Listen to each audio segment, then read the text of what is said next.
Hello and welcome once again to the Punk Wrestling Podcast. I am RM Punk and today we're going to be talking Smackdown. It was a great show. I really enjoyed it. I'm all hyped up for the Rumble now. The end was absolute chaos and not exactly what I was hoping for. However, it was still fun. I still enjoyed it. I hope you will do too. We're going to talk through the segments of Smackdown today, talk through what worked for me, what didn't work, what you should definitely go and check out.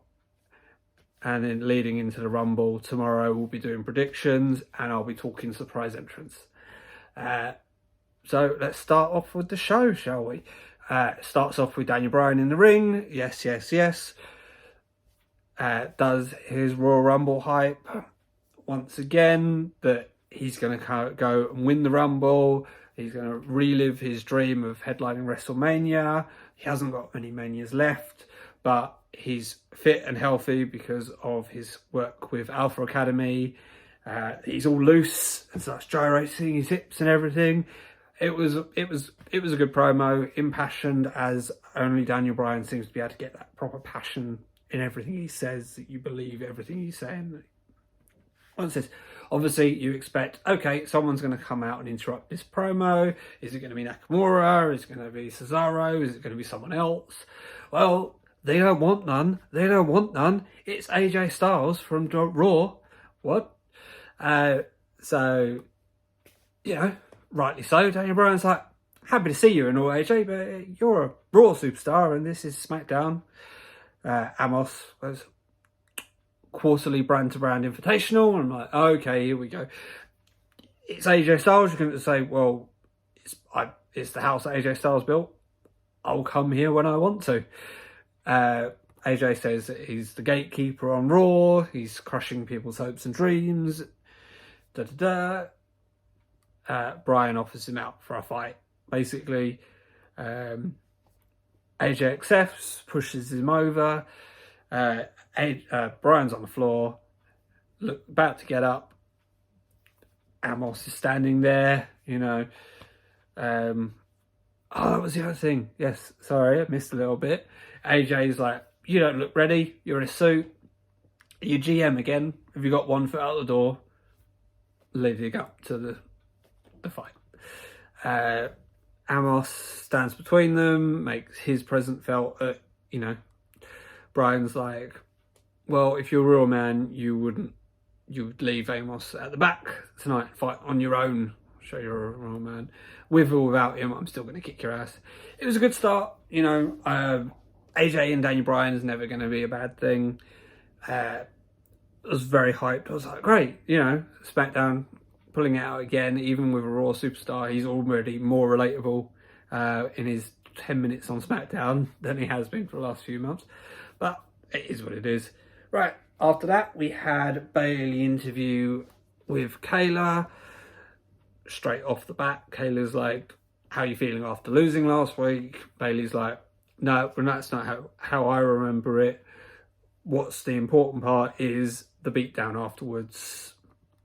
Says about watching Belair's Chronicle that I haven't watched yet, so I can't comment too much on it, but I will get around to watching that.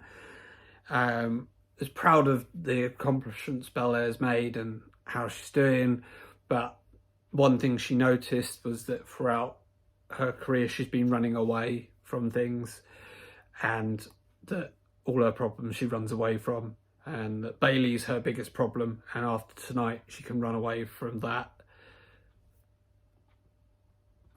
It was alright. Yeah, it's a good promo. The match was up next.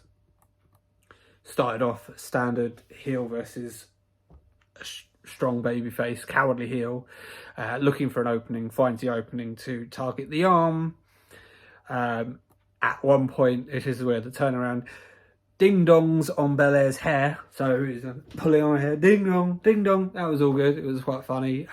For instant regret, as Belair just knocks it clean off. There was an odd spot before the break where there was a near fall moonsault, and Belair's hooked one leg, and Bayley gets that leg onto the apron.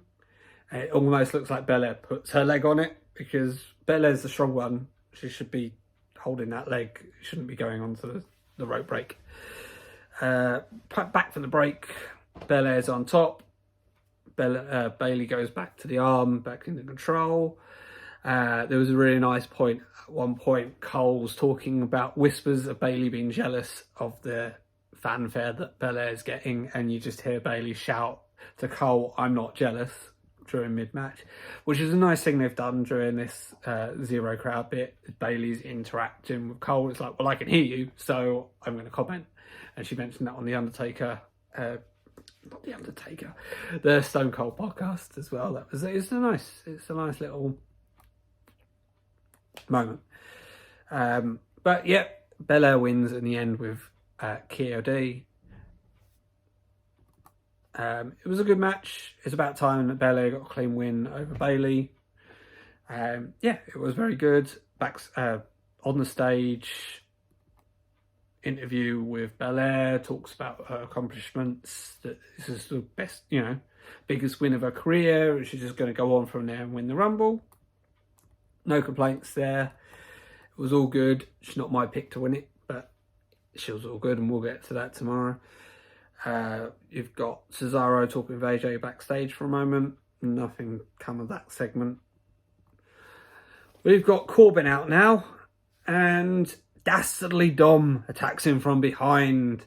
Can the Mysterios keep being booked almost heely in the way they act at the moment?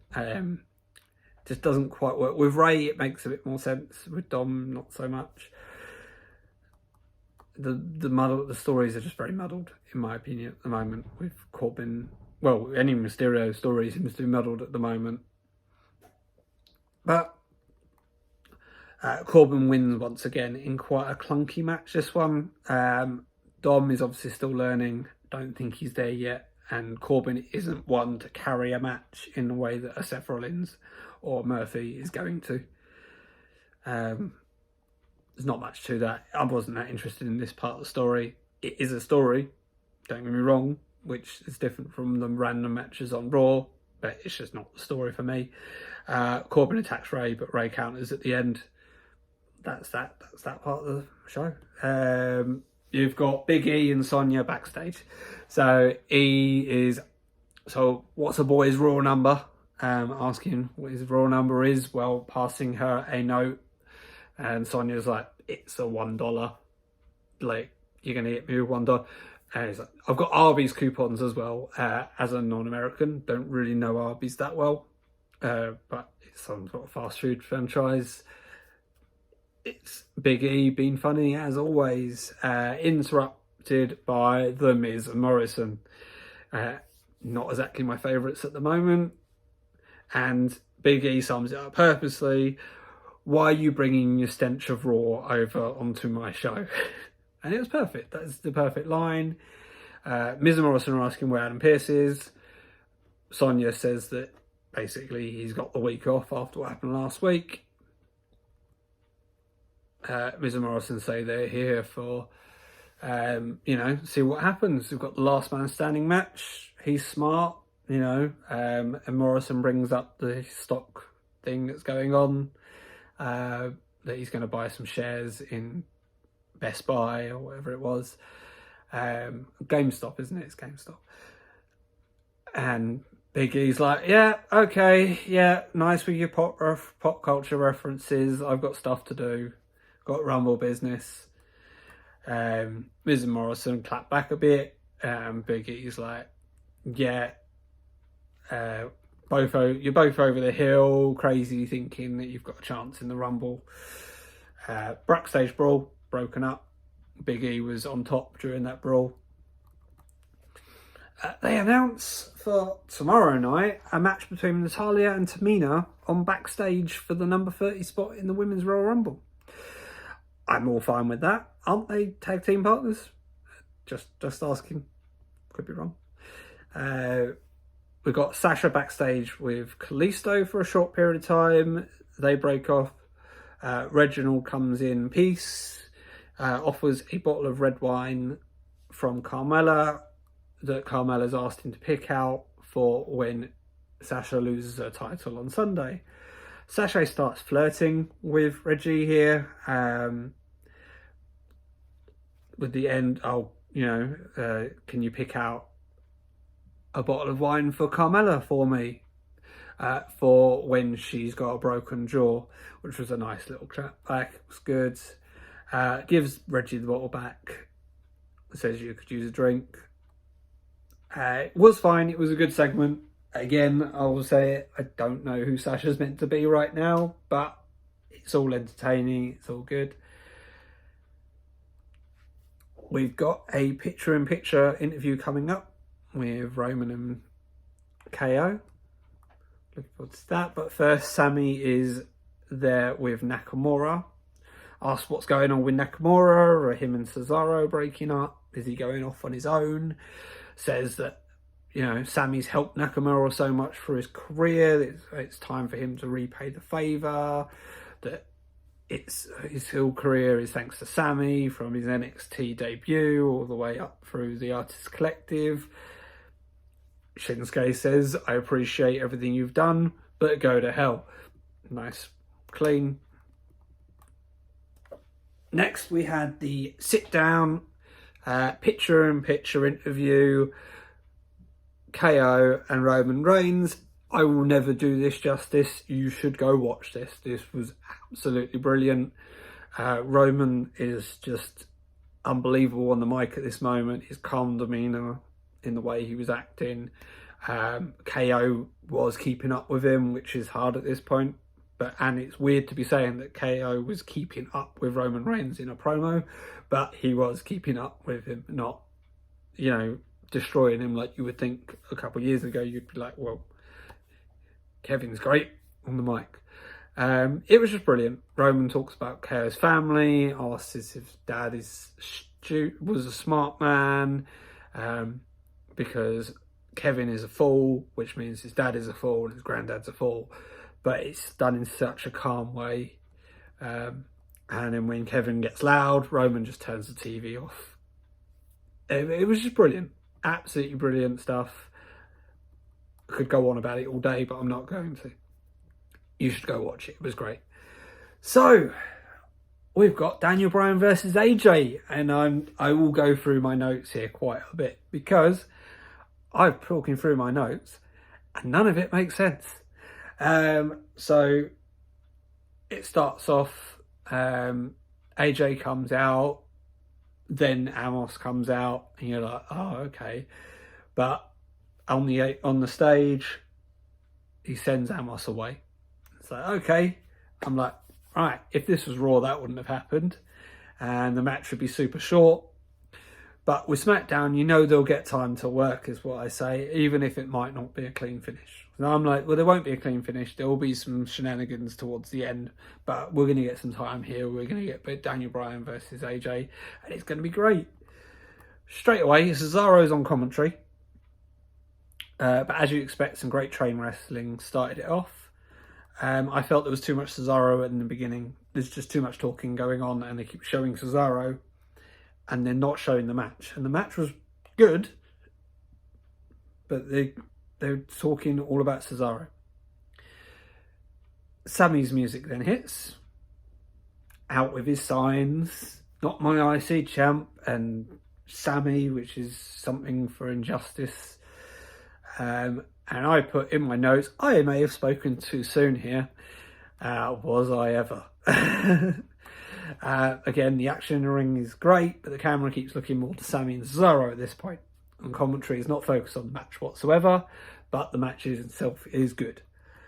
There was a lovely counter from the phenomenal forearm into what ended up being a yes lock. There's a rope break. Sami's like, well, now you're doing your job, ref. Now you're doing why weren't you doing your job in my IC match? Da da da da da. Big E's music hits. Big E takes his coat off, folds it up, puts it on the steel steps, folds his belt up, puts it on the steel steps, clotheslines Sami, throws him over the announce table, hitting Cesaro. Cesaro gets up, gets in Big E's face, pushes him, kick to the face. At this point, you see that AJ's outside of the ring for some reason. We're not sure how. But Daniel Bryan does a suicide dive into everyone. Then they go back into the ring, but Sammy breaks it up for the DQ. Then Nakamura's music hits. He takes out Sammy and AJ, but then it goes to Nakamura and Cesaro, but they pause, they hold off, because they're a tag team still, kind of, in that they still have respect for each other.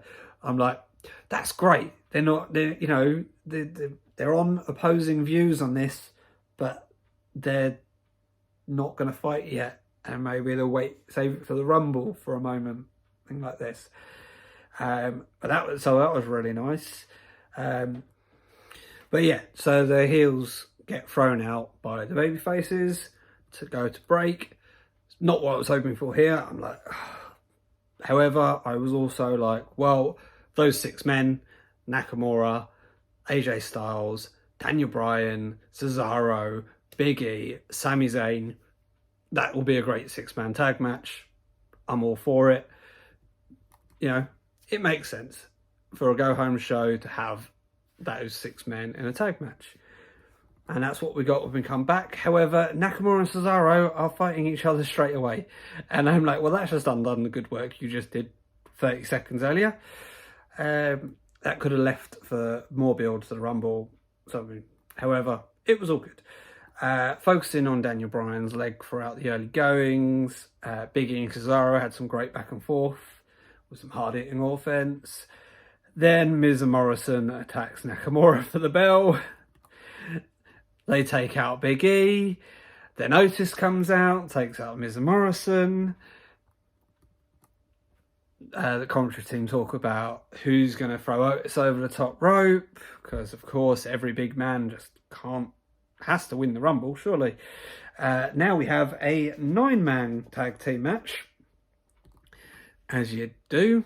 But straight away, one shining moment, one plus to all of this chaos. You got Miz and Daniel Bryan, and the history is brought up straight away. Even in a mass man tag team match with some Raw, some Smackdown superstars, they're still interweaving stories between them.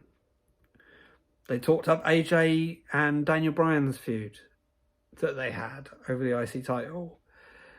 It's all about the Rumble, but it all makes sense in their own personal dynamics. You had Otis, who still has an issue with Miz. It just makes sense, even though it doesn't make sense because it's got fucking chaos. Utter chaos. And it continues as we get forward, as you will see. So you've got Bryan and AJ already been the Iron Men here. The commentary team bringing up, they've already been in there for over half an hour. Daniel Bryan's getting isolated. Looks like he's going to make the hot tag. However, the heel team realises more of them, so they come off the apron, take out all the ones on the other side of the apron. But wait, fella, let's make this a 10-man tag. Out comes Sheamus. It's now a 10-man. He clears house. Then there's just utter chaos of spot after spot after spot of everyone hitting their big moves. In the end, Sheamus wins off a brogue to Sammy. Then you've got Miz, Morrison and AJ are attacking Sheamus after the bell. Braun! It's Braun Strowman to come out and shock and power slams to close the show. Like I said, I really enjoyed the show. I'm very aware that the weird ass ending that we were like, we're going to get Daniel Bryan versus AJ. Wait, no, it's a 6-man with like 6 of the best. To no, it's 9 men, no 10 men, no let's have Braun Strowman come down at the end is utter bollocks. It was enjoyable bollocks though. So, thumbs up from me. That was my Smackdown. I believe you should go watch it. I enjoyed it. Hopefully you do too. Before we start,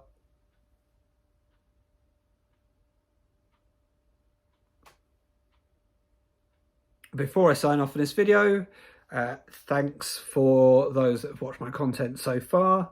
I really appreciate if you would share and subscribe. It's really hard to get off the ground in these things. I think I'm getting better at it. It's definitely a learning experience. But yeah, please like, share and subscribe. I appreciate all your kind comments. Share the love, build a community. Let's have some fun. Thank you.